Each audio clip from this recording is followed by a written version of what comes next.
spans a wide range of policy areas, including health, social care, gender, market regulation, and human rights. Bobby Duffy is Professor of Public Policy and Director of the Policy Institute at King's College London. Bobby has worked across most public policy areas in his career of 30 years in policy research and evaluation, including being seconded to the Prime Minister's Strategy Unit. Bobby sits on several advisory boards, including chairing both the Campaign for Social Science and the Closer Advisory Board. He's a member of the executive of the Academy of Social Sciences and a trustee of British Future, as well as a senior fellow of the Monk School of Global Affairs and Public Policy at the University of Toronto. Anne Berrington is Professor of Demography and Social Statistics at the University of Southampton, and she leads the Fertility and Family strand of the Centre for Population Change there. Her research interests concern transitions to adulthood, partnership and family formation and dissolution, and how these are associated with socio-economic inequalities across the life course.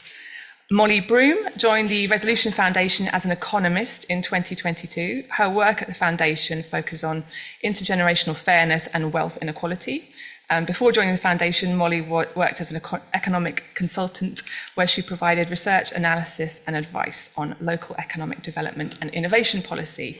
And Sam Bidwell, Director of the Next Generation Centre at the Adam Smith Institute. The centre works to develop market-oriented solutions to the issues of intergenerational inequality and to advocate for the interests of younger voters. Alongside his work at the centre, Sam works as a parliamentary researcher, consultant and freelance journalist. So you can see our panel are coming at this issue from many, many different sides. So what's going to happen is Larissa is going to take us through the data release, and then we're going to hear from Bobby and Anne in presentations, and then our other two panelists will be responding to what we've heard today. So Larissa, let's hand over to you.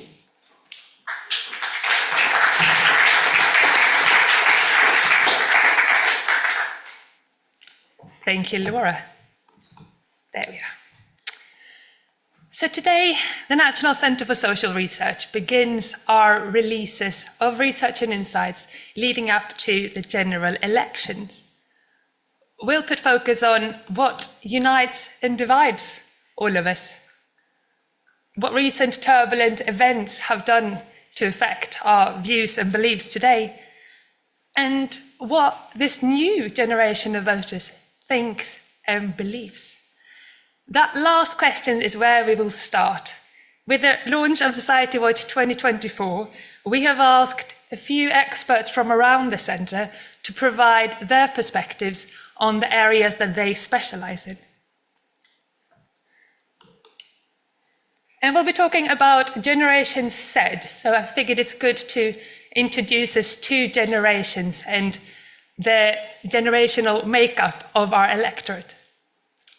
So in 2019, if we divide us up into these generations or these groups, these birth cohorts, then we'll have 5 generations that went to the polls, and the same goes for this upcoming election. In green here, you can see the growth of the share that Generation Z makes up. So we go from about 7% of these younger voters in 2019 to an estimated 15% in this election, and then towards the end of this decade, they will be a quarter of the electorate and remain so for the foreseeable. So, but does this all matter, and who are they? Laura gave us a first nice quick overview, and here are some of the words she used, which are also present in this report. So if we think about Generation Z, people born between 1997 to 2012, then we often mention that they've grown up in a time of social media saturation. They have been branded the digital native generation. They have grown up at a time of increased awareness of both environmental and social issues. And in their so-called formative years, many of them have also timed that with COVID, others with austerity, and most recently with a cost of living crisis. Now, does all this matter? Will that shape who they are or what they believe? Well, I'm going to hand over to Bobby in a bit, who will do a fantastic job untangling age, period, and cohort for us. But for now, I just want to leave you with these as reflections. And whether or not we believe they're going to shape the beliefs of this generation, they're most definitely going to disproportionately affect this generation's outlook. One such area is home ownership. Generation Z can expect a more extended period living with their parents or in rented accommodation than any generation before them. In 2022, the final year on this chart, an average household earnings would make up less than an eighth of the average house price. If we look back to 97, 98, then that ratio was less than 4 times. Basically, getting on the property ladder is becoming increasingly unaffordable. The trend here, I was just commenting on the trend for England, but the trend for Wales largely follow the same pattern, albeit less extreme. This is going to be no surprise to people from Generation Z that might have tuned in for this talk today. And over 3/4 of this generation expect house prices in their local area to continue to rise in the coming decade. So, when faced with this reality, which is really rather different, as we saw, to what Generation X faced, and to a certain extent also different to what millennials faced, how does that change your aspirations? In the new data that we are releasing today, we asked the public, if you put affordability to one side, would you still choose to buy? And Generation Z, like other generations, overwhelmingly would like to own their own home, could they afford to do so. Though you'll notice here from the house of the houses that, yes, it's roughly 4 in 5 in Generation Z, where 1 in 5 is now self-identifying as a renter by choice.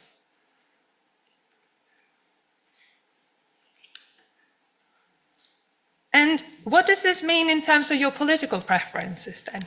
So we asked some follow-up questions, and there is a real uncertainty around house purchases more broadly from this generation. They're far less likely than other generations to advise others to buy if they could in the current market, for example. And unsurprisingly then, they are interested in more support for renters. So when we give them a scenario such as, if rent would increase to cover the cost of home insulation, how should that be addressed? Then a majority, 53% of Generation Z, would like to see welfare benefits covering the difference. And like millennials, they're also more supportive of new homes being built in their local area compared to older generations. But I mentioned welfare, and that got us thinking. So I'd like to share the battery of questions that we tend to use to establish whether somebody is more pro-welfare or more anti-welfare overall. So this is a summary of a scale that is designed to capture and therefore a deeper belief or views on redistribution. And what's noteworthy here, as far as we're concerned, is Generation Z's both the support for share that are pro-welfare, but also the fact that it's a very small share of Generation Z, less than 7%, that we would classify as anti-welfare. So how does this affect their views on other issues where they might not be the receiver of potential redistribution? So as renters, we know that policies towards renters will disproportionately, if you will, be positive news for Generation Z. But on an area such as adult social care, a vast majority of this generation would not benefit for any additional support for many years to come. When asked, more broadly, just to introduce you to the topic, whether people believe how they are satisfied with how adult social care is delivered in this country, around 1/5 of the population is satisfied, and a majority tends to express dissatisfaction. Generation Z is no exception here. And when asked, all groups, including Generation Z, will mention staff conditions, people not getting the care they need, affordability, and the lack of sufficient support for unpaid carers as reasons for this. But does that translate into a willingness to see the state foot more of the bill? We asked who should pay for adult social care. Do we have any money to put towards our concerns? And interestingly here, in the column to your left, you've got Generation Z's views.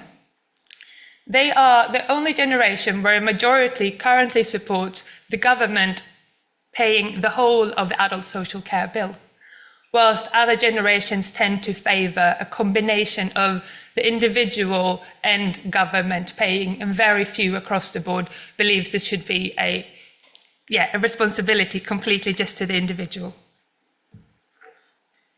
Now that's interesting. So how can we afford that? One way to explore people's willingness to then pay more in taxes to support the redistributive policies that they may express views on is to frame a tax increase linked to a benefit that that tax increase would bring. In this case, we've linked increased taxes to increased spending on the NHS, a classic combination, as there is generally very broad support for the NHS among the population. And here you can see a slightly different view than when we discussed views on redistributions, where baby boomers are more likely to support increased taxes on them, to paying increased taxes themselves, if that would result to more money to the NHS.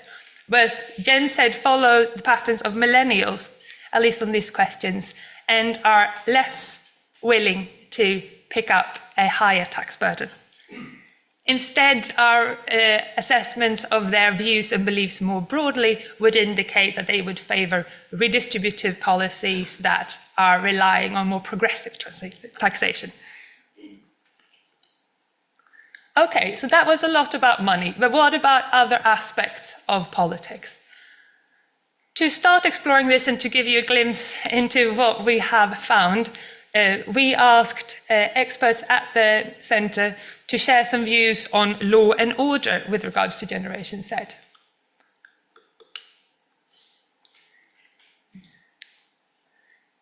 And there are some interesting trends here. Generation Z are more likely to value what we would brand as individual freedom over social order on a range of issues. And here is one that might be a bit more topical. So civil disobedience, it's been much discussed in the last year. Is it important for people that citizens may, so not themselves, but that people have the right to engage in acts of civil disobedience if they oppose government actions?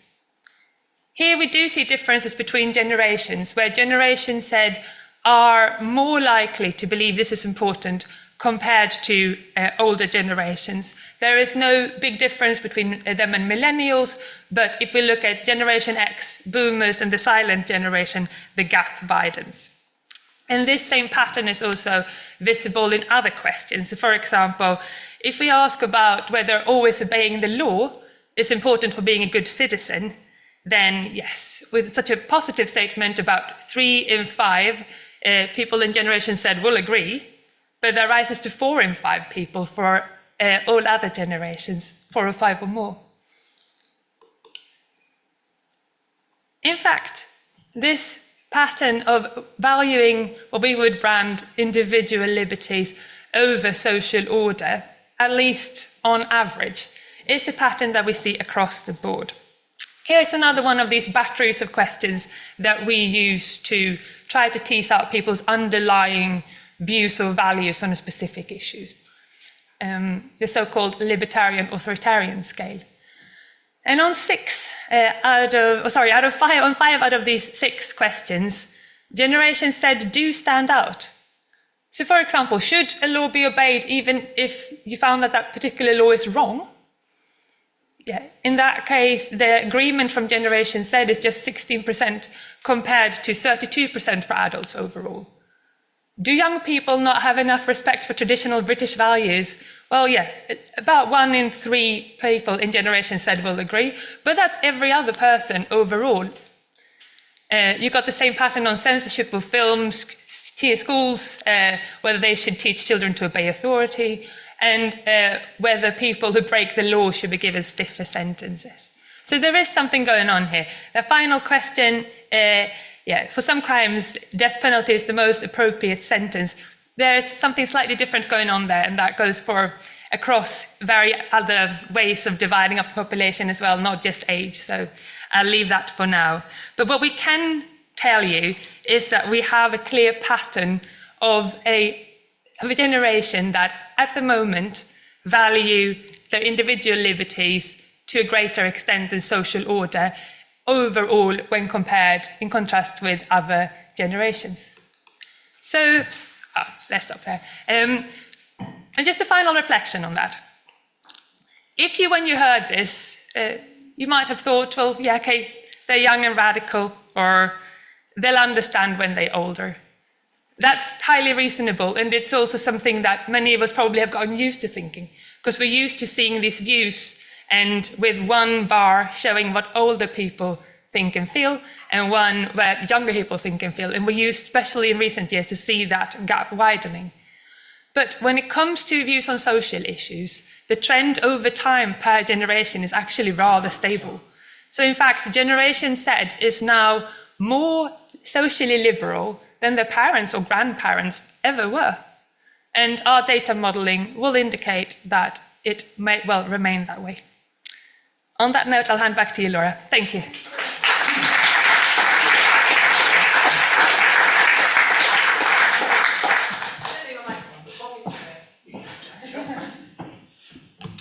Brilliant. Thank you so much. That was great. It was really interesting. So I'm going to draw on a couple of things. I'm going to draw on the book I wrote called Generations Does When You're Born Shape Who You Are, but I'll be updating it with a cohort analysis that we've done from the World Value Survey. So you'll see both of those sources of info.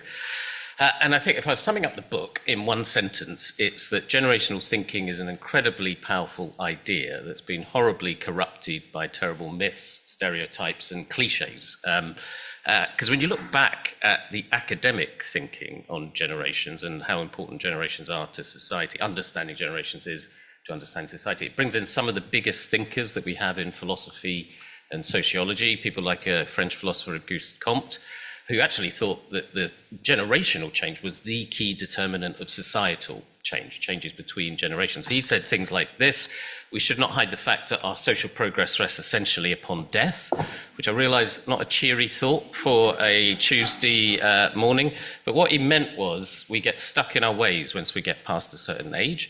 So the successive steps of humanity necessarily require a continuous renovation from one generation to the next.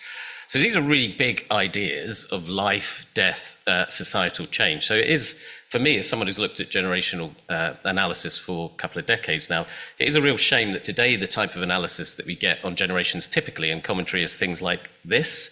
The millennials are killing the napkin industry, which is a real headline, and I could fill the whole of the rest of this session just listing things that millennials are supposed to have killed, so any millennials in the audience should be ashamed of themselves. But it's not just millennials who get picked on with using these labels. Boomers do too, tend not to be for killing so much as ruining things. Boomers have ruined stuff. In this case, this is an Atlantic article, everything, and as you might expect, it started for Gen Z, power-hungry hedonists, from this Guardian article. At least they've got the decency to put a question mark about to test whether that is the case. So these massive stereotypes and cliches.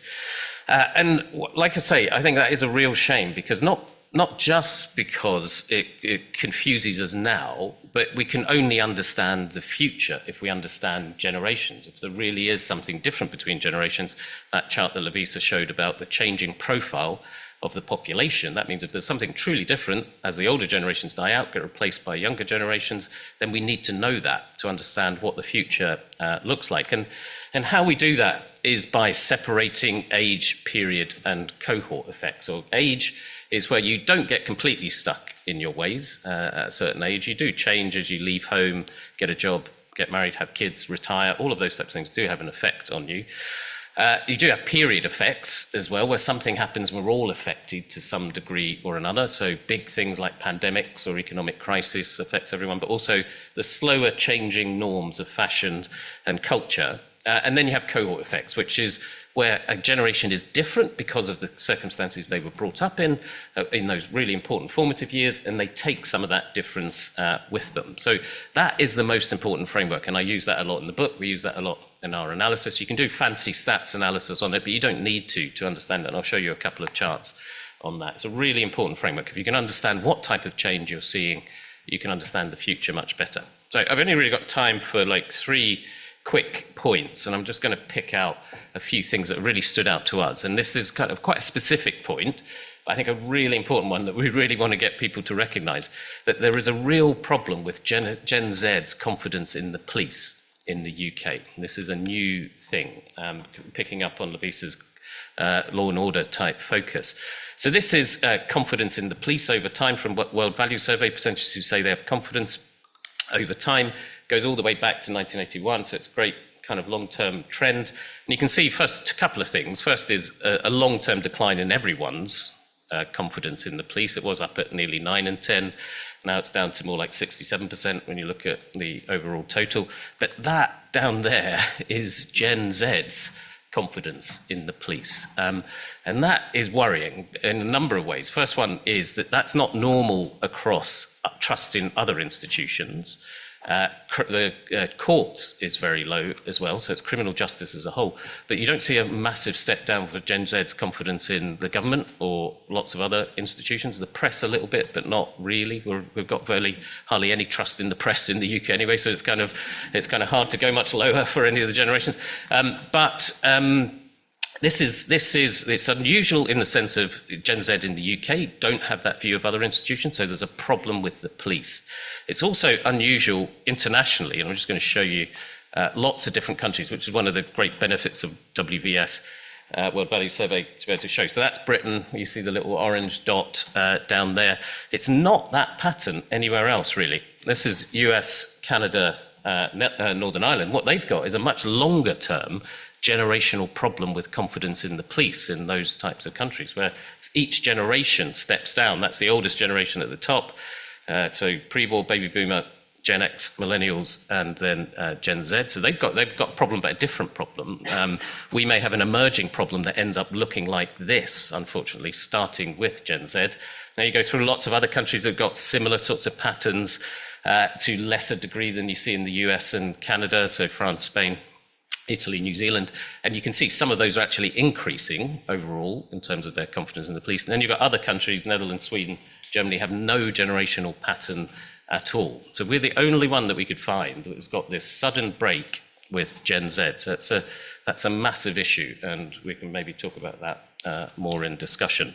I did want to just pick out one other finding under this heading from World Value Survey, because Lovisa again showed stuff about people's attitudes to protesting.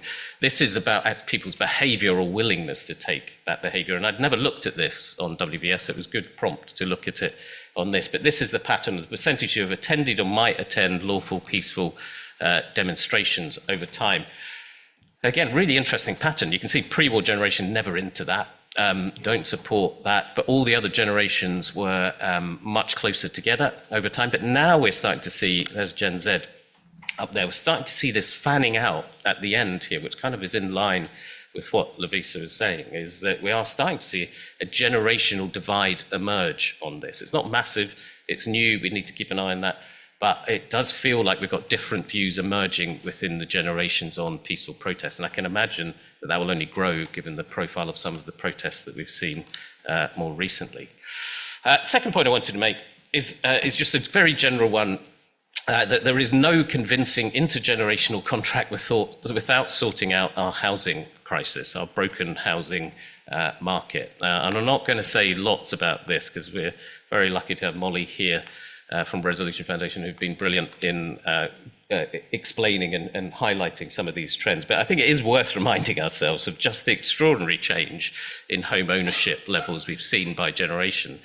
This is from British Election Study, so only the online panel, so it only goes back to 2014. We've got much longer trends, but it shows the same sort of pattern, incredible differences in life course for different generations. So more or less 8 and 10 pre-war and baby boomer generations owning their own home. Generation X is flattened out at around 2/3 to 70%. We looked like we were going to race up to meet them before this trend, and then we got deflected away by the huge house prices. I'm a Gen X, by the way. The best generation, which we'll come on to in discussion. It looked like we were going to race up. Huge house prices, financial crisis, we get deflected away and have ended at quite a much lower level. Millennials took ages and ages to get going. It has finally started to get going for millennials over the 50% mark. And you see Gen Z right down there. And it's more or less the end of one line is the same age as the beginning of the other line, if you see what I mean. So you can look at Gen Z's position now, where relative to millennials, where that line starts back in 2014, and say actually they're behind the curve of millennials on that. So not looking good. But that's not the main point I wanted to make on this. The main point I wanted to make in some ways is that not only do they have a much more difficult context, they also get blamed for it, this is an example from a couple of years ago. Kirsty Allsop really did spark a Twitter debate because she basically blamed millennials and Gen Z's lack of home ownership, not on the huge affordability crisis that Visa showed, but on their own behaviour. So she said, when I bought my first property, going abroad, the EasyJet, coffee, gym, Netflix lifestyle didn't exist, saying that was the reason. But I'm much more with Matt Zub Cousins on this, who said, to be fair to Kirsty also, if you cancelled your Netflix and Pure Gem subscription, instead save that £40 a month, as long as the housing market doesn't go up at all, then in just 54 years you'll have enough for a deposit on an average house. So there is this real tendency to blame younger people for these different concepts, these different more challenging contexts that they live in. One other thing on housing I just wanted to flag, because it maybe not picked up as much as others, is we are potentially losing collective memory of social housing as an option among younger people. And this is from a different study that we did for the APBG on inclusive growth for Liam Byrne and John Penrose MPs. And I just wanted, we asked about lots and lots of different things, policies to improve inequality. And this just stood out to me. It wasn't the purpose of the study, but it just stood out to me that both Gen Z and millennials are much less likely to say build more social housing as a response to this. And I do worry about that. I do wonder and worry about that. There is such a focus on home ownership, such a focus on private renting, no mention at all of social housing in this context as part of the mix. And I think what we need on the housing side is a whole housing market solution that is about owning private renting and social housing, and getting to the point where people have forgotten that as an option, I think, potentially. But good to discuss. And then the third and final point I wanted to make, which I won't actually show any data on this, because I think this is a good one for discussions, is that I don't think that younger generations are particularly economically left-wing compared to previous generations of young people, if you're thinking of this in proper cohort basis. And you kind of see the complexity of this in Levisa's data, where it does look like they're more more welfare, but then they also don't want more taxation. They don't actually want to pay for that. And I think this is a little bit of a mix-up of life cycle and cohort effects. And you don't see very much in the data to point to the fact that this is a very economically left-wing. Socially liberal, yes, but again, we can come back to that in discussion. But in terms of the economics, I don't think it's as clear-cut at all on that, and that would be a good thing to pick up when we get into discussion. And we have to always fight against that sort of cliche view of young people, because there is this constant of history that thinking today's young are uniquely wrong or weird is just in every single era that you go to. So you can go back to Socrates, 400 BC, who said the children, in a very, very long diatribe against young people of his day, the children now love luxury, they have bad manners, they show disrespect for elders, love gossip in the place of activity, said Socrates. And we tested that in a poll, and over half the public agree with that now about young people today. I like this one, 1771, Letter Town and Country magazine, a race of effeminate, self-admiring, emaciated fribbles, they called young people of that day, which is more or less a definition of snowflake just 250 years before it was done. Lots of reasons for that. Lots of reasons why it feels more divided now. I think the two main ones are probably a more fractious media, social media, and politics that uses these generational labels as shorthand to divide us, and we can kind of see that. I'm not going to say much about that, we can talk about that, but I did want to leave you with one final bit of data and evidence, which is less picked up than that social media division point, which is what the American academics talk about is we're living through a dangerous experiment in age segregation, where we're living more separately by age as humans than we have at any point in human history. And it's quite well picked up in the US. I think it's less well recognized here, but this analysis by the Centre for Towns, I think, is really striking. So all they did was they looked at the old age dependency ratio, so the proportion of retirement age people versus proportion of working age people, by different settlement types, from villages through small towns all the way up to core cities, the biggest cities in the country. And you see 1981 census, 1991 census, there was actually no difference in the age profile of these very different areas. Villages were just as likely to be young and old, a mix of young and old, as cities were the same mix of young and old. But since then, we've had this incredible splaying apart, where towns and villages are getting older, cities and large towns are getting younger to quite big degrees of change. And Tom Calver, who's a data journalist at Sunday Times, updated this for the 2021 census with us, and it's continuing despite the kind of COVID rhetoric. It is not increasing, but it was maintaining that level of difference. So that ends up with that separation not only misses out on all the great benefits of intergenerational connection, it does give us that increased chance of stereotyping and misunderstanding each other's by generation, which is why I think reports like this, Society Watch today, are so important for us to actually understand the reality. Thank you. Really, really interesting stuff there. Some very unexpected findings. And now we're going to hear from Anne.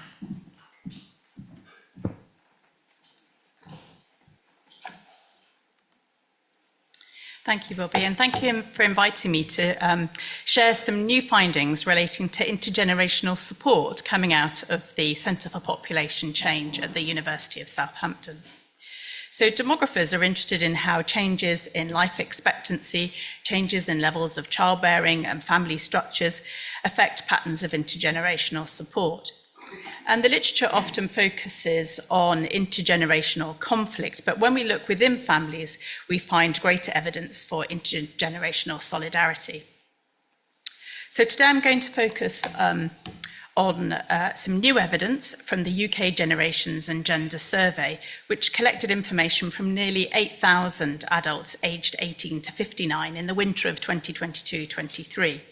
And the GGS is a very rich source of information on a wide range of demographic, socioeconomic topics, including about intergenerational relations. And if anybody's interested, you can go and download the data from the UK Data Archive. Today, there's just time to look at two questions. Firstly, I'm going to look at how generations differ in their views about intergenerational support. And then, quite separately, a separate question will examine the reasons that young adults give for intergenerational co-residence, so the reasons they give for living with their parents. Okay, so let's start with attitudes towards intergenerational support. In this chart, we can see the percentages who agreed or strongly agreed to four separate questions. The first at the top is that children should invite parents to live with them when parents can no longer look after themselves. The second is that children should financially help parents when required. The third is that children should take responsibility for caring for their parents when parents are in need. And the fourth is, looking at it the other way around, parents should provide financial help for their adult children when their children are in financial difficulties. And the different colour bars are for the different generations. So at the time of the GGS, the Gen X were 42 to 59, millennials 26 to 41, and Gen Z were 18 to 25. So you can see that support is greatest for the idea that individuals should care for their parents when parents are in need. And it's least accepting, however, of the idea that adult children should invite parents to live with them when parents can no longer look after themselves. For all of the questions where care is going up the generations, you can see that Gen Z is far more supportive than the older generations. Although for the final indicator where support is going downwards, there was less difference across the generations, with about half saying that parents should help their adult children if they're in financial need. So this chart just focuses on Gen Z and looks at gender differences. And we can see that for all of the statements regarding the provision of support to parents, males are more positive than females. So how might we interpret this?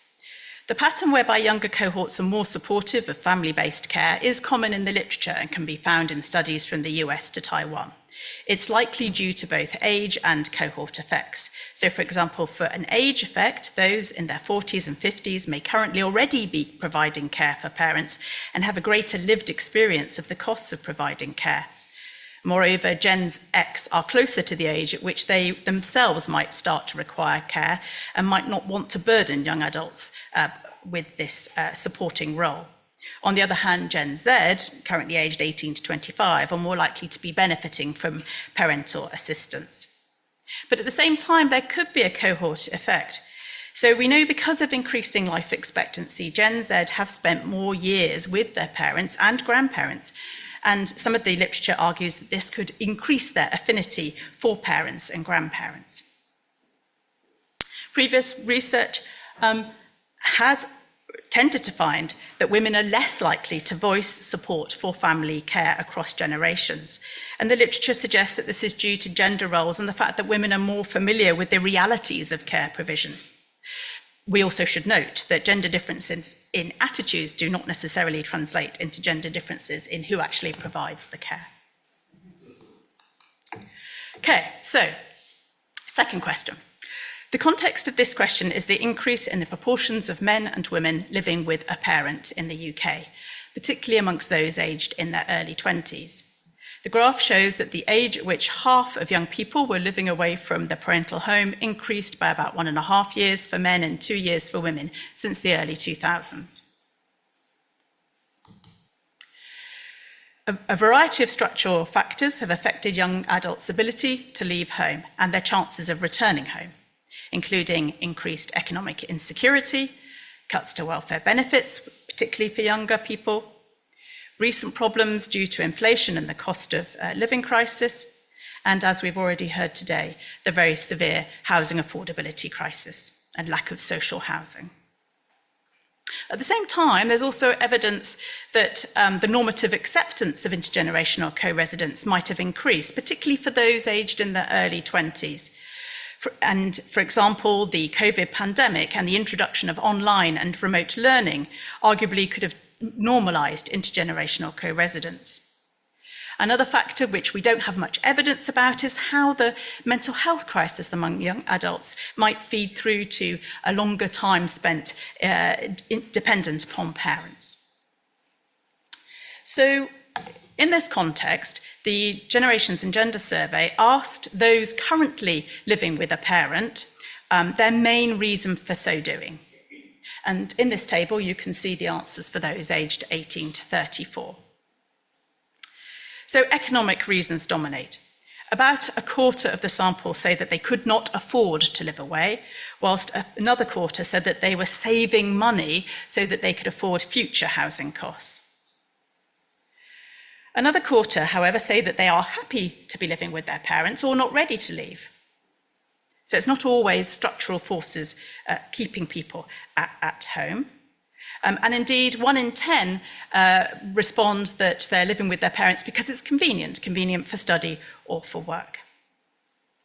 Very few people gave reasons relating to care provision or say that the parents did not want them to move out. So 2 more charts, first of all showing how these reasons obviously differ by age, and then we'll have a look at differences by parental education. So those aged 24 and under are more likely to cite convenience or say that they're not ready to move out, whilst the older age group tend to cite economic reasons, especially for women. However, as you can see, a significant minority of the older men say that they are happy living with their parents and not ready to leave.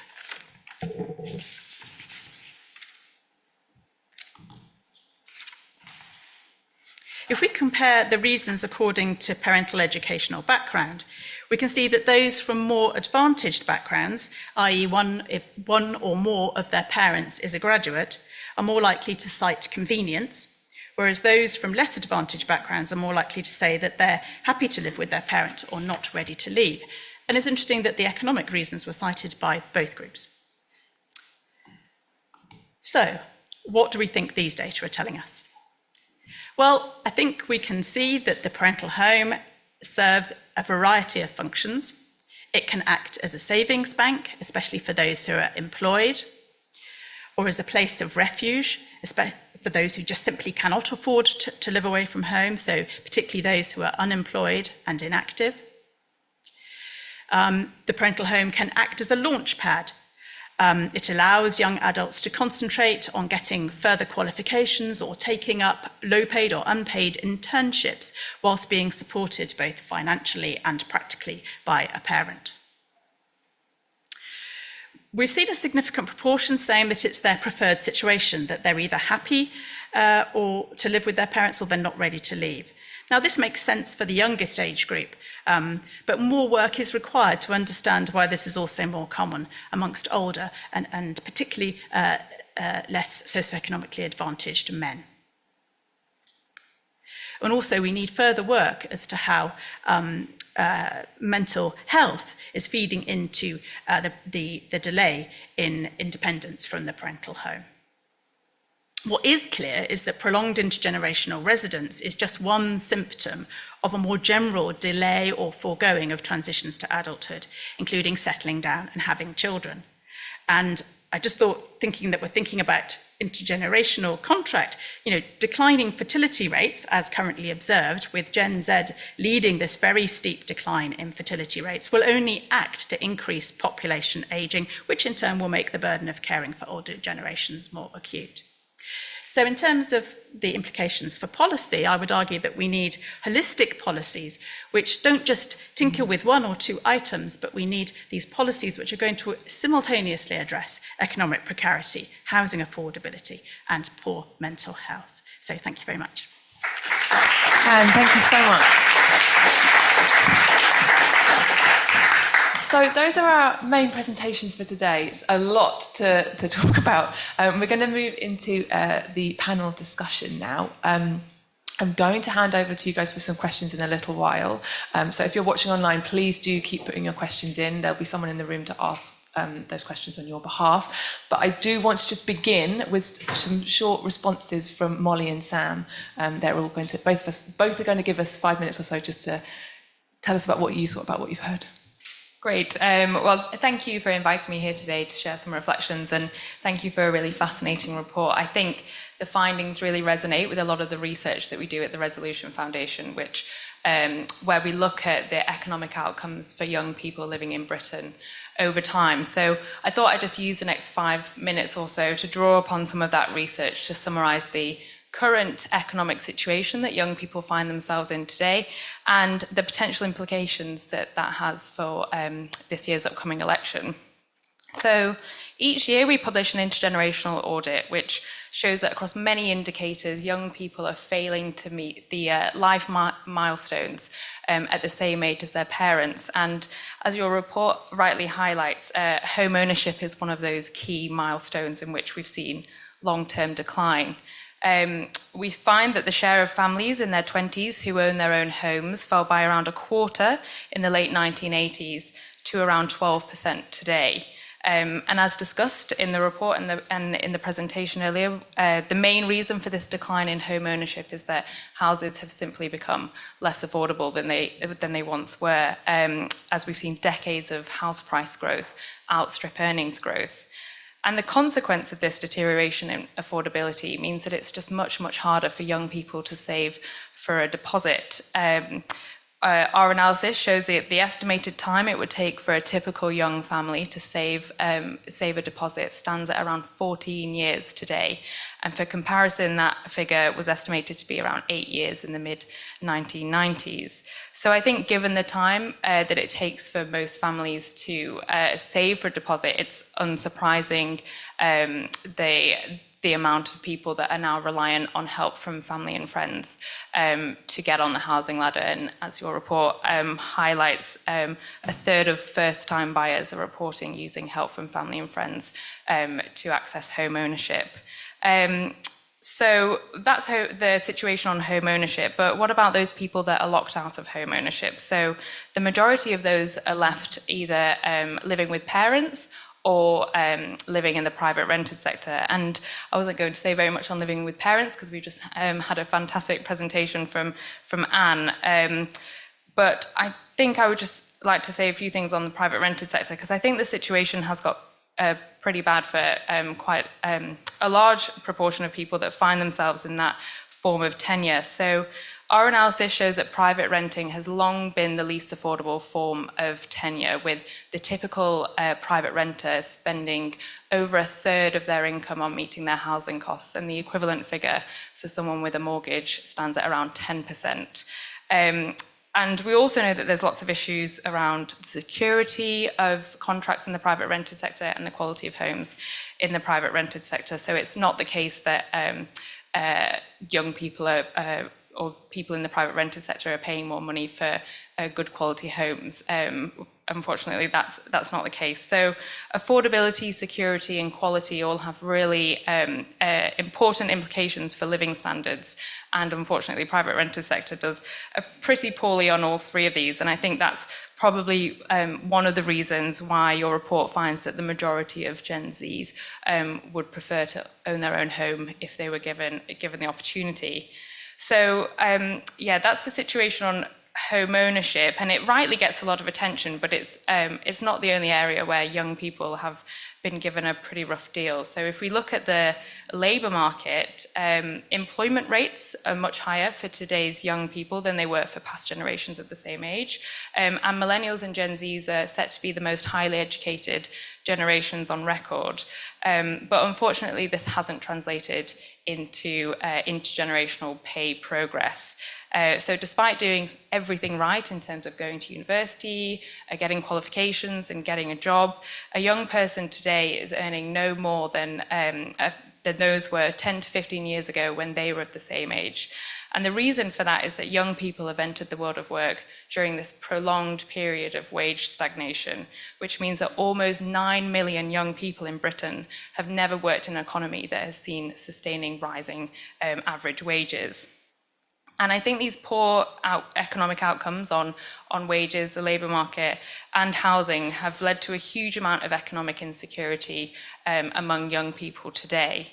So what does that all mean for the upcoming election? Well, I think it's unsurprising that the economy has become the top policy priority across all generations, but it is actually younger generations that are more likely to cite their economy being their top priority, with over 60% of Gen Zs and millennials identifying it as their top issue.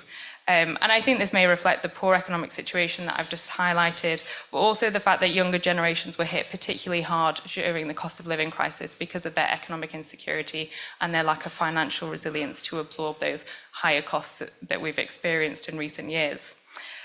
So while you might expect the sort of poor economic situation to incentivize young people to turn out to vote and perhaps vote for change, what we actually find is that those with very high levels of economic insecurity are much less likely to vote at all. In a report we did earlier this year, we found that the share of non-home-owning millennials responding that they are likely to vote in the upcoming election was down by 8 percentage points, compared to 2019, and is down by 12 percentage points among non-graduate millennials, and those two groups are those that we consider to be more likely to be economically insecure.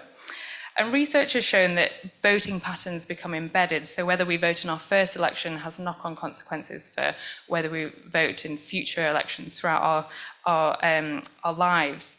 And I think this is particularly important context for Gen Zs, because this upcoming election will be the first time that many of them have become eligible to vote. So I think we should think about how we ensure that Gen Zs are engaged in the political process and encouraged to vote in their first election. But given the economic insecurity that I've described, we should really focus on those that are more likely to be economically insecure and financially vulnerable, and focus our energy on those people, as they are statistically much less likely to turn out and vote, not only at this election but throughout their lives. So I think I'll just leave it there. Thank you, Molly. And Sam, do you want to give us your thoughts? Sure, yeah, tough act to follow. I'm just going to start by saying thanks to my fellow panellists, to you all for being here, and to the National Centre for Social Research for inviting me along. I'm going to build on some of what Molly was saying about this economic problem and also about the political problem that we face. Some of the stuff from the report on police, for example, I thought was fascinating. There's a real problem in this country with institutional trust, which comes from sustained institutional failure, which Gen Z has grown up around, and which for them is now the norm. But whenever I do these events, I start with a bit of a game, a bit of an icebreaker, right? Terribly cliche and cheesy. Can we have hands up in the room for everyone who's Gen Z? Right, it's a pretty good chunk, okay? Right, that's political participation from Gen Z in practice. Anybody who's a millennial? Right, I should have done Gen Z, that was me. There you go, terrible. Anybody who's Gen X? Fabulous, fewer of you. The baby boomers in the room? Right, we've got a healthy cohort, and fingers crossed healthy. And the silent generation, anybody pre-war? Fabulous, one gentleman over there, right? So we've got a good spread, right, which is fantastic. So if ever there was an example case study of intergenerational harmony and engagement, it's this room here, right? So we can all at very least take some solace in that fact. But unfortunately, outside of this room, the picture isn't so rosy. So as Molly was explaining just then, there's a huge economic problem. Housing is a huge part of that. We've got a planning system and have had a planning system for a number of years that isn't delivering the number of houses needed to keep prices at a sustainable level. There are issues with financing around housing as well, so getting a mortgage is trickier than ever, particularly post-2008 when some of our risk rules around mortgages were revised, with very good reason.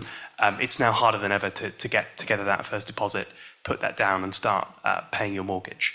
But it isn't just housing. There's a huge issue around the graduate wage premium. So over in the States, we see that our graduate counterparts go away, they earn fabulous amounts of money.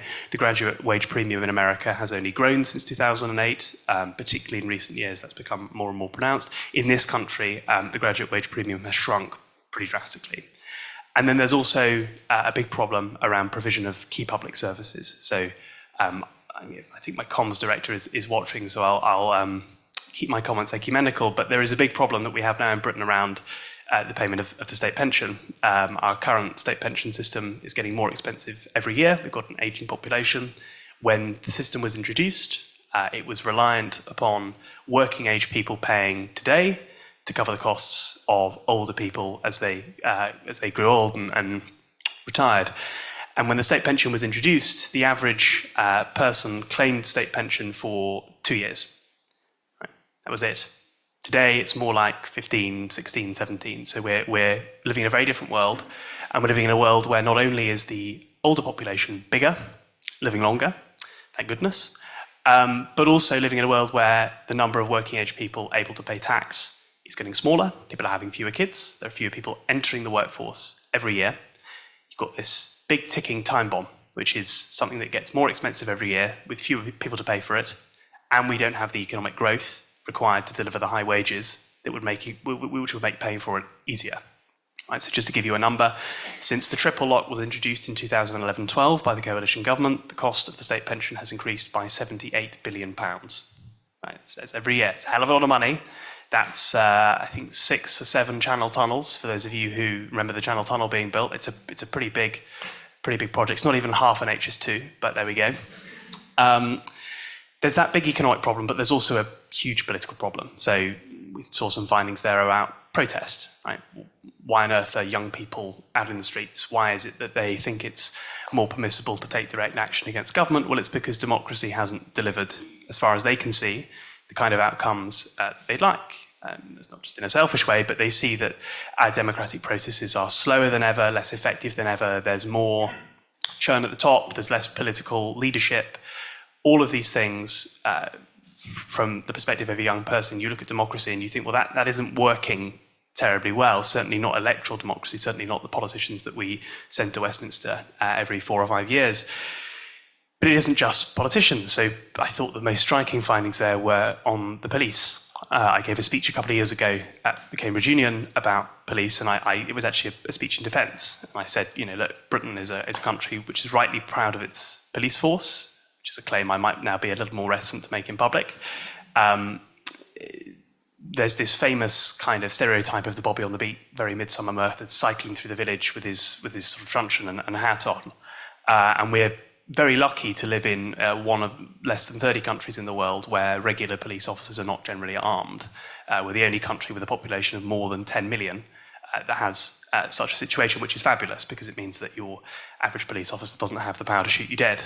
It's a really important trust-building part of the institution that we have. But unfortunately, if you're Gen Z, if you've grown up around the internet, your experience of the police is altogether less positive. So you will think about Sarah Everard, you will think about huge institutional failings from the police to deal with terrible cases of racism and sexual assault within police forces. You'll see that the police are just less effective than ever. So the police's own auditor has found that 90% of crimes in England and Wales don't get solved anymore. That's 90% of bike thefts, that's 67% of burglaries. In Greater Manchester, just 2 years ago, the auditor found that 60,000 crimes had just not been recorded. In Sussex, it's 20,000. In the Met Police here in London, it's 80,000. These are all the most recent auditor reports from those forces. So you look at the police and you don't see an institution that's succeeding. You look at politics, you don't see an institution that's succeeding. You look at the economy, you don't see an economy that's working. And the scary outcome of that is that young people turn to radicalism, away from liberal democracy. We see on the continent, here we think about young people as very left-wing, and in fact, you look at some of our continental counterparts in countries like Germany and France, and you see young people turning to far-right populism. The AfD, the Alternative for Deutschland, pretty hard-right party in Germany, is now, according to the polls, the biggest, most supported party amongst those aged 18 to 25. So if you're serious about making sure that liberal democracy works, and you're serious about making sure that young people act and behave in a way that reflects the values that we in this country have been so lucky to have instilled for generation after generation, we've got to get the economy right, and we've got to make sure that politics starts working again. Thank you, Sam. I want to just... Bobby, Sam has just given his diagnosis of the situation with the police, and I think we all really noted that stat about trust in police. I think we've all got our own sense of what's going on there. Right there. Could you give us some thoughts on why you think that trust has dropped so significantly amongst this generation? Yes, we're just producing a policy brief on this and been working with the Police Foundation, Rick Muir and people there, so we'll do a little blog on it as well. So that'll be out soon. It is, I think Sam's right, that there is a big social media element to this. I've got a 15-year-old daughter, and look at what she sees in some of her feeds about police action, that not just from this country, I think from other countries, we have, I would never have considered that there would be a movement called Defund the Police that would be seeping into her kind of consciousness. I have to say, she lives in London with her, and her direct experience and the experience of her friends with the police are also not great as a 15-year-old girl just doing normal stuff around London. So I think it is, I don't think it's just a social media effect. I think there is a direct effect of not having a great deal of faith. And this is not to put it all on the police. They've had huge cuts in their budgets that have meant that a lot of their presence and community outreach work has gone.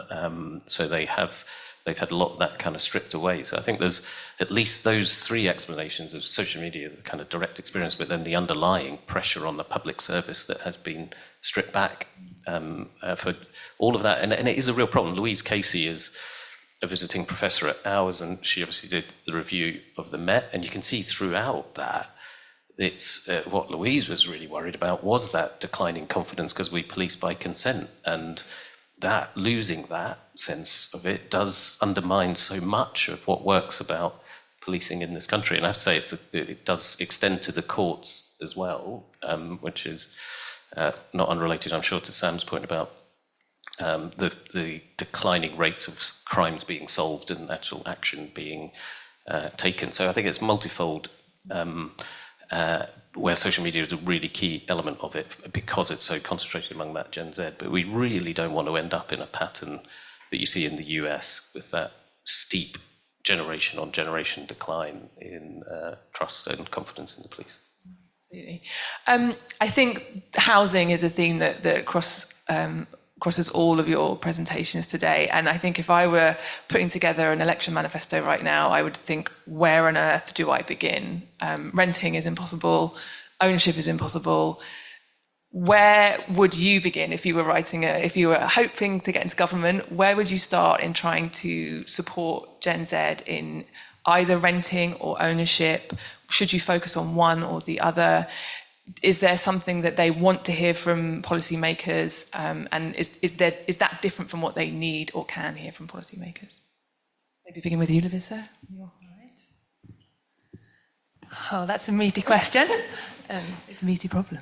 Indeed. Well, and there is no one simple answer here. If there was, I believe you will have already seen it in at least one manifesto, and very clearly so.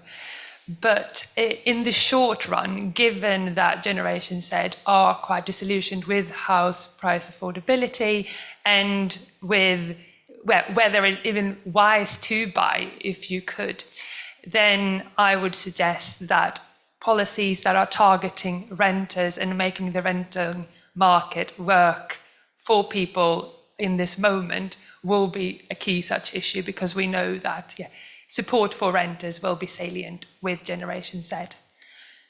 Is this perhaps one for Molly as well? Yes, I think so. So I think the point about renters is a really good one, and I think we have seen a step in the right direction with the Renters Reform Bill, in terms of the recognition that the private rented sector is a really insecure place to live. Although I do note that some organisations and campaign groups are now less supportive of the Renters Reform Bill because of recent amendments that have been made, particularly the fact that Section 21 no-fault evictions will be delayed until there's been improvements in the courts to deal with the new system, and that creates a really uncertain timeline during which the private rented sector will remain a really insecure form of tenure. So I think we've had at least some recognition and steps in the right direction in terms of reforming the rental market.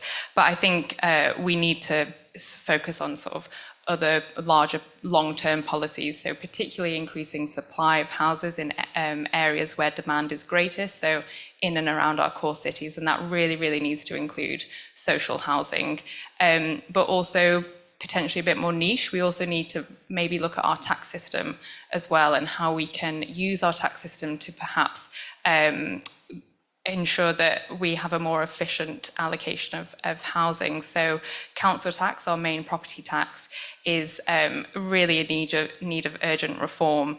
It's out of date, it's regressive, and it's actually becoming a really important part of the tax system, with council tax bills increasing for most people in England and Wales over the next year. So I think it will be politically difficult to reform council tax, but I think it's our main route to improving efficiency in the housing market. So I think it's worth policymakers getting that one right and grasping that political nettle.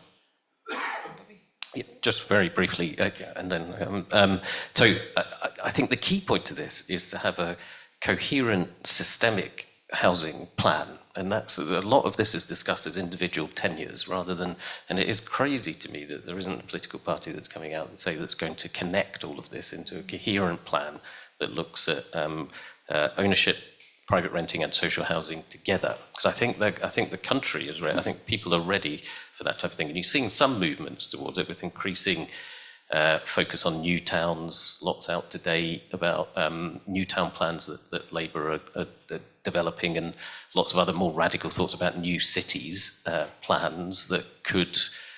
We need something of that scale, a coherent plan where you've got some big flagship things that are connected to it, which is either a new towns programme, a new cities programme, in order to make this sort of the absolute step change that we're going to need to make in this for anyone to actually feel any effects.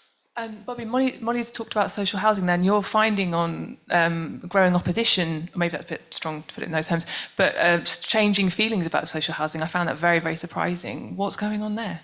I think it is a collective memory problem, because they're slightly odd questions, those, because they asked people from these things, which would you do to reduce housing inequalities? And you see the younger generations were very focused on the buying bits, and they didn't really mention the social housing bits. And I think that is it's because their priority is to get on the housing market, housing ladder, and get moving. But I do think we are facing a real risk where it hasn't been an option for them when they've been growing up.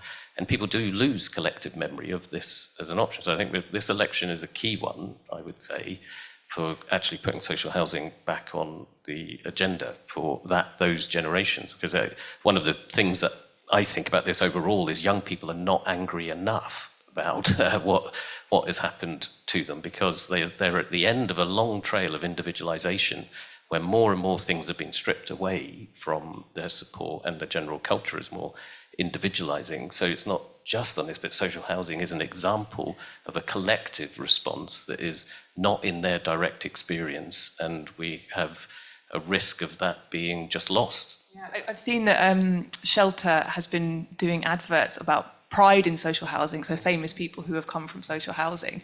And I was surprised to see it, because I didn't think that this was an issue, but now your findings put that right into context. So very interesting, thank you. Let me open it up to your questions now. What would you like to ask our panel? Oh, there's a hand there immediately from this lady. Yeah. So really interesting in terms of looking at the generational... Thank you, sorry about that. I'm really interested, obviously you presented so much about the generational differences from millennials, Gen X, Gen Z, etc. But could the panel say a little bit more about what you know about within generation differences? Particularly interested in some of the polarizing views around right and left-wing policies. I work for Bernardo's. One of the things we're seeing and hearing so much of from the young people that we support as a charity is that real rise in kind of misogynistic content, resulting in a lot of difficulties for girls and young women in schools and in their friendship groups. So a lot of the interaction there kind of based on influencers like Andrew Tate. Sorry, I had to mention him. But yeah, I'm just wondering if the panel could reflect on within generational differences, within generation difference. Thank you very much for raising that point. It's an important one. I will set the stage with some general comments, and then I will leave it to panelists that are better qualified to address your specific point there towards the end. But yes, no, absolutely, we are not all one and the same. We all know this, but when we have conversations like this, it's good to also remind ourselves of that. If we want to understand how Generation Z vary within itself, then looking at the economic situation of the individual, as well as whether the person lives in a more or less diverse place in the countryside or in a city, will go some way towards you starting to guess what their views and experiences might be like. Education is another such factor.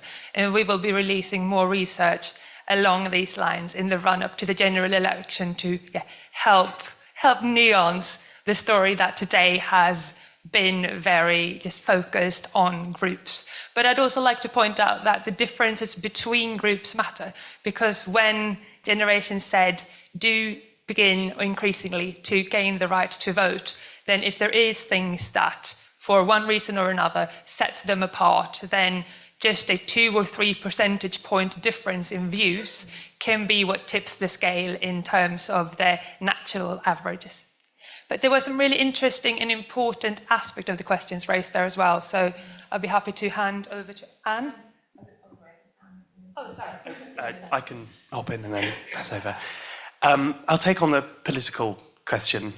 So I was looking at the crosstabs of recent polling about the next general election, and it'd be fair to say that the Labour Party wins with young voters by what you might term Saddam Hussein margins, right? They're winning sort of 80%, 85% pretty regularly in these polls. Our first past the post electoral system, I think, disguises a lot of very interesting underlying trends there. So you would look at that data and you would think, well, you know, young people are embracing Starmerism in a kind of wholehearted, excited way. They must be enthusiastically centre-left. They must certainly be left of centre. Maybe they're grudgingly supporting the Labour Party because they prefer them to the Tories, but they're certainly to the left. But I think what is more interesting is if you dig into some specific things. You raised the kind of Andrew Tate phenomenon. That's concentrated very heavily amongst young men. How do you reconcile those two things? Well, I think what you find when you look across the board is that young people are very unhappy with the political status quo. Now, in this country, that has happened to be the Conservative Party for a long time.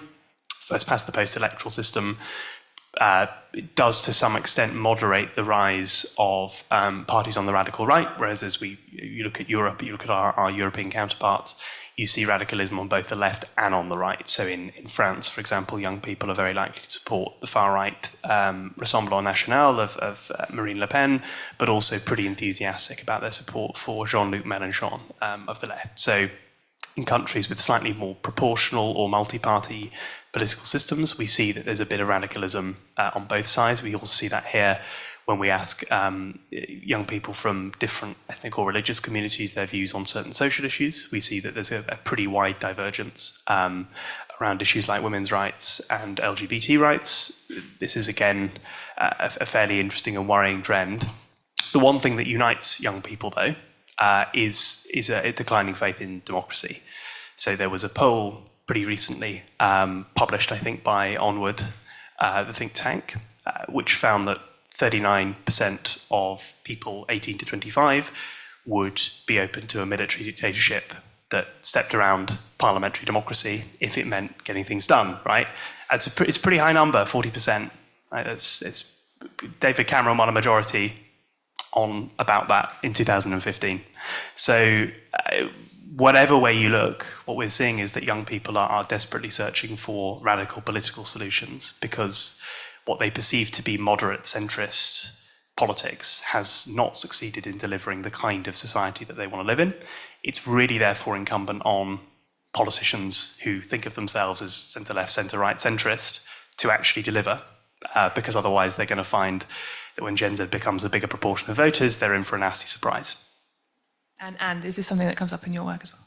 Well, a slightly different take on the question. I think there's a really useful question because particularly survey analysts could be critiqued for sort of having this sort of category Generation Z, and not everybody is the same. We have obviously differences by sort of gender, which I started to look at, but also ethnicity or even geography where people live. And so in terms of intra-generational inequality, ironically, one of the big ways in which those cohort differences occur is because of differential intergenerational support. So the most obvious one is in terms of housing and inheritance wealth, but in sort of everyday life, then young adults differ in the amount of practical and material and financial support that they are getting from their parents. And we saw that a little bit just in thinking about sort of young people being able to use the parental home as a launch pad. Now that starts, demographers off, well, what do we mean by the parental home? And how stable and sort of luxurious, if you like, is that, and so forth and so forth. So it really is a really important question. Thank you. Thank you. Yes, we have a question here.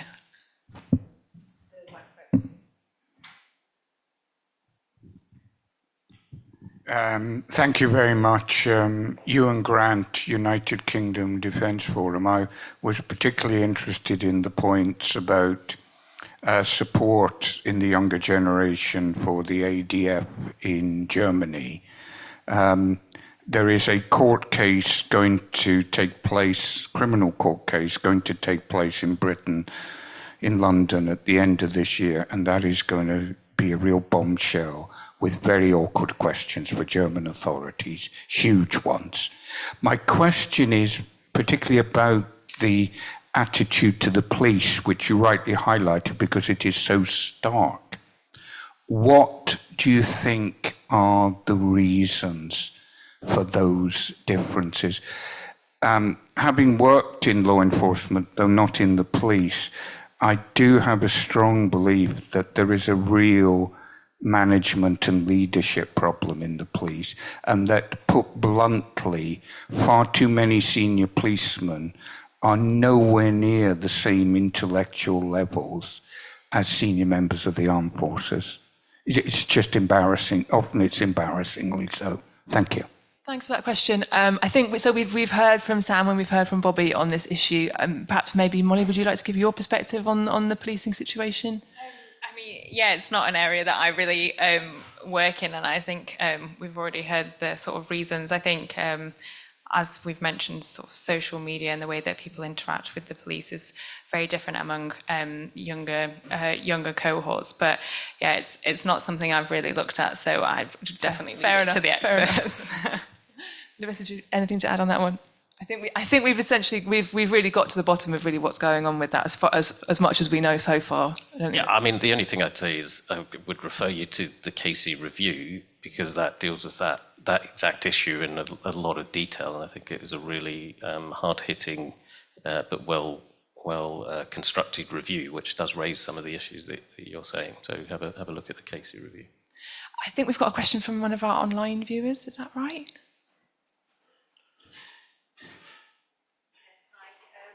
On behalf of Katerina, who's watching live, climate change hasn't really been mentioned. So is this an issue that's dividing generations? Who wants to take that one on? Yes, Anne. Well, in terms of the recent data from the Generations and Gender Survey, they were asked a battery of questions about global concerns about climate change, overpopulation, pandemics, conflict. And it's really interesting, actually, that in all of those areas, we found very little generational difference. So I thought that was quite interesting.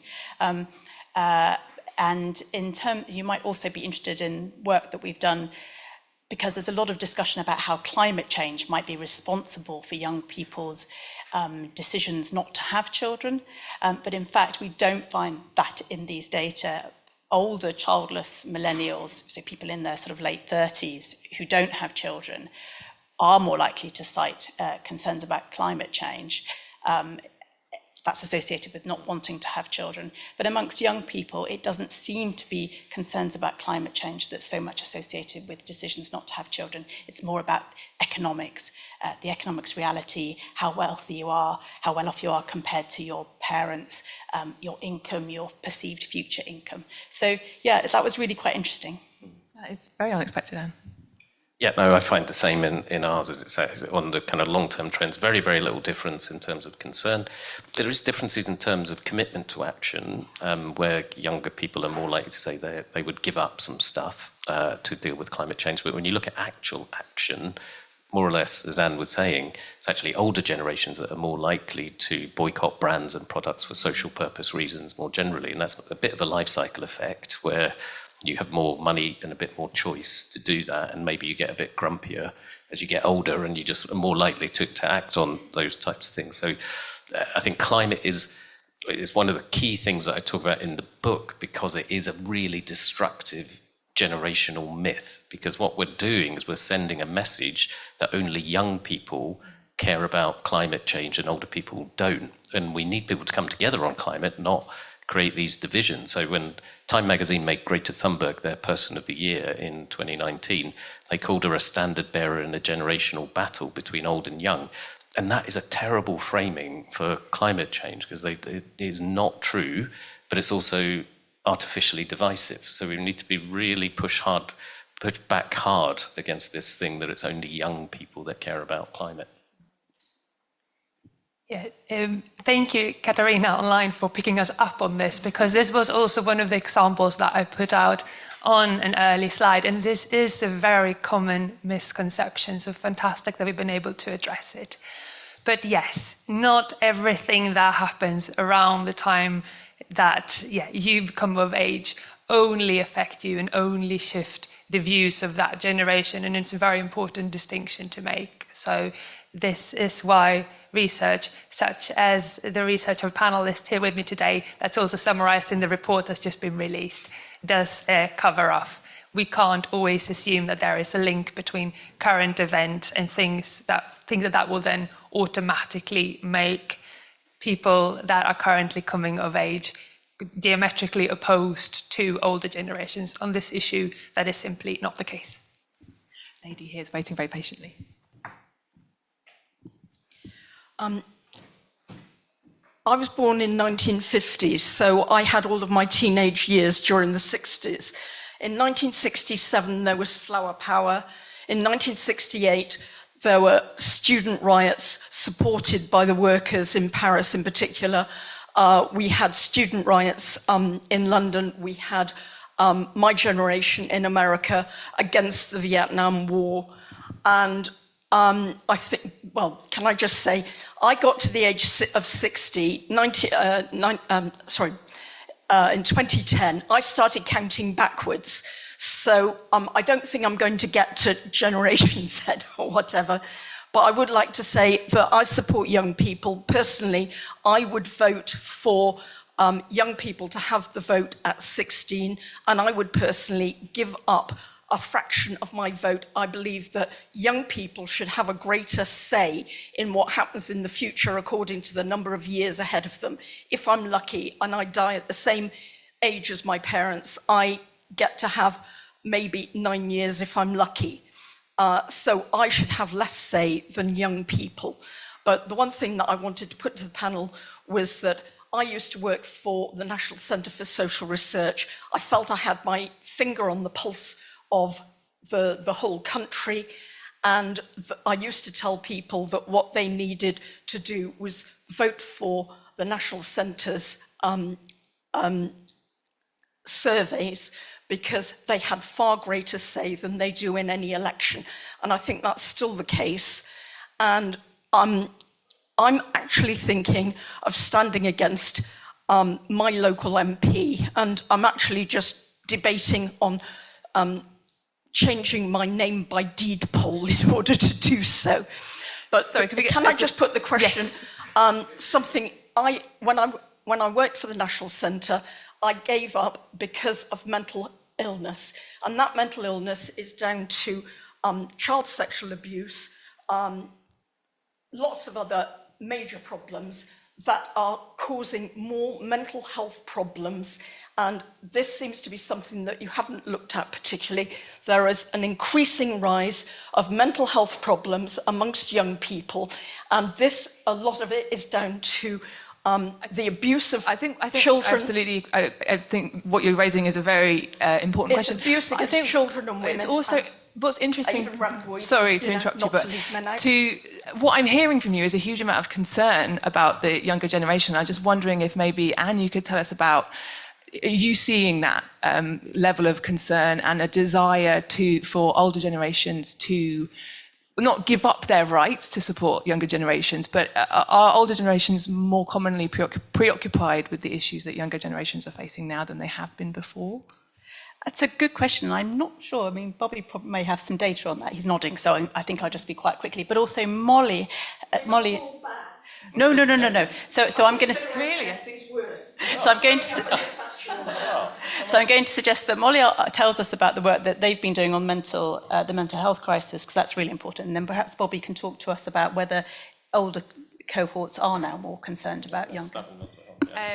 So I was actually just going to pick up your first point about sort of older generations caring for younger generations, and that perhaps influencing the way that they vote. I've got no children or grandchildren, but I care even about the children and grandchildren of the politicians, because they don't.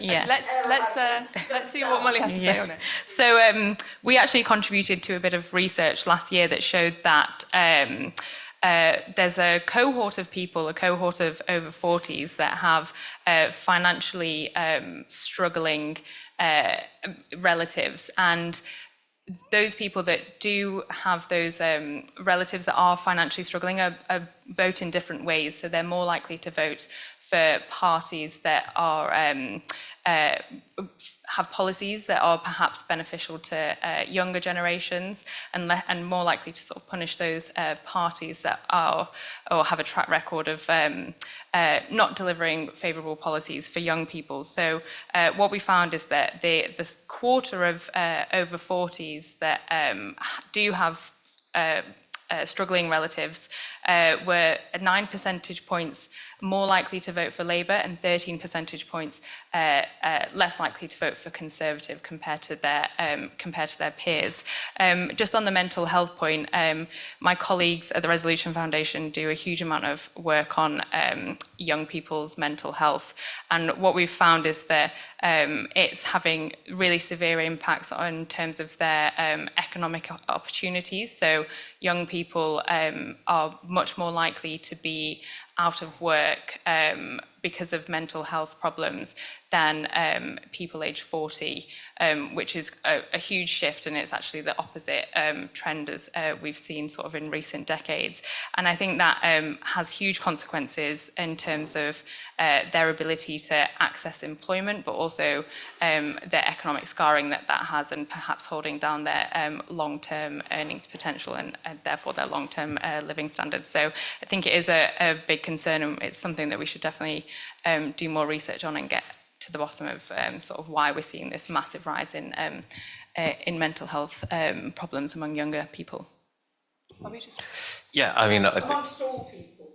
yeah, absolutely. Yeah, I won't touch it, but that is a key issue. We've done lots of work on policy labs on what is the cause of this, what's the reality of it, and what the cause is. And I think maybe we can get into that in discussion afterwards. I just wanted to say it raises a really important point about the whole generational framing and thinking about things generationally. Is that the risk is it ends up in pitching one generation against another, and that is not the real story and purpose of generational thinking. What the real story of it is about how we see the future. So the scariest thing in all of our data is when we asked back in 2003, do you think young people have a better or worse life than their parents? You had about half of people say it's going to be better and a quarter of people say it's going to be worse. You ask that any time post-financial crisis and those figures are flipped. So you've only got a quarter of people, so of all age ranges, saying that the future is going to be better for young people, and half saying it's going to be worse. So we've had this is a new thing. So this is not about one generation versus the other, it's about how we collectively see the future, because of the points that you're making, is we're so interconnected up and down the generations through families, but also just through a connection, a sense of legacy among older generations, and the sense of care among younger generations for older generations. So that is the real story. It's not about a zero-sum game of giving one generation take from one generation to give to another. It's much more about how do we see our collective future. That's where the real problem is, and that's things like Future Generations Commissioner in Wales is one of the responses to that type of taking a longer term thinking. And you see more and more movements for that. There's an organisation called Intergenerational England who are trying to get something similar going from a UK Parliament point of view. And that is much more about trying to embed in the policy process some thinking, not just about what's going to happen now in your next 9 years, but in the longer term. And I think we'll hopefully see more of that coming through in the UK and in other countries. Thank you. We are right up against the clock, but I do just want to give one more question to Gen Z in the room. So Gen Z only. Have any of you got one last question for us? Yes, chap in the green. Hi, cheers. I've got sort of a very quick, broad brushstrokes statement and then a very quick question. But I'm not familiar with the shelter campaign with the celebrities saying about their backgrounds, but I very much welcome it because I think celebrity culture or just contemporary dialogue has been really damaging around social housing. I think there's a sort of, if I say like a 4 Yorkshiremen effect, like of people, well, I guess poverty porn, really, of like people competing for how terrible their upbringing was, and a sort of synonym for that is just to say, I was in social housing, how terrible, and this sort of just attaches all this shame to it, which is really bad. And another thing is, absolutely correct me if I'm wrong, is there's certainly, I guess, a correlation between young people today having a massive proportion of renting going on and effectively just chucking a massive proportion of their income in the bin, and that desire for redistributive taxation. And I just wondered if that correlation, if any causation basically had been found by any of you to match that correlation. That's one for you, Larissa, isn't it? I can begin. Let's see how far we get. Really interesting question raised. The relationship between your personal finances, your views on inequality and your views on redistribution are quite tricky to untangle.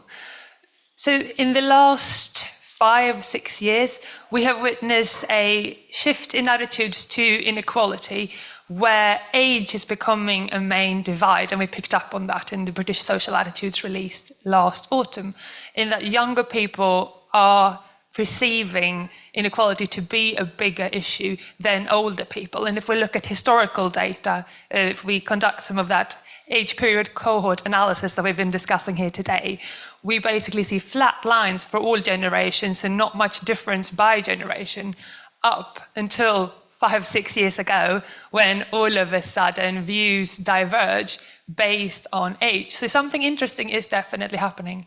With regards to views on welfare and redistribution, I've had the great pleasure of being lectured on this recently by my colleagues specializing in social attitudes.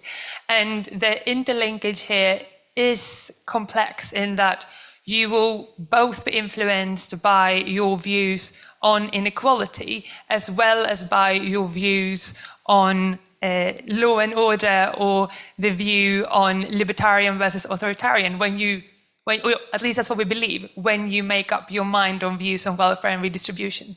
In other words, are we more concerned that some people might be cheating the systems, or are we more concerned about inequality and the need to address that when we make up our minds about welfare? And there might well be party cues in there to help shape our views on that.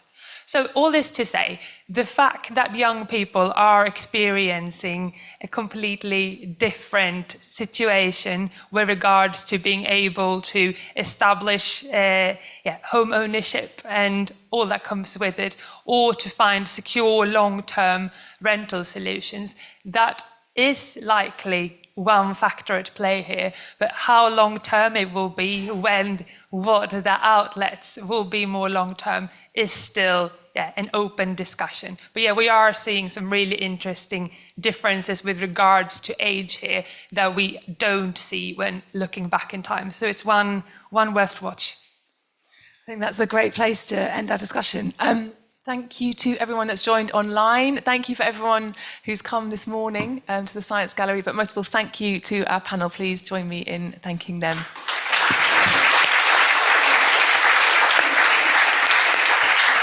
And, please do stick around for some tea and coffee for the next half hour or so.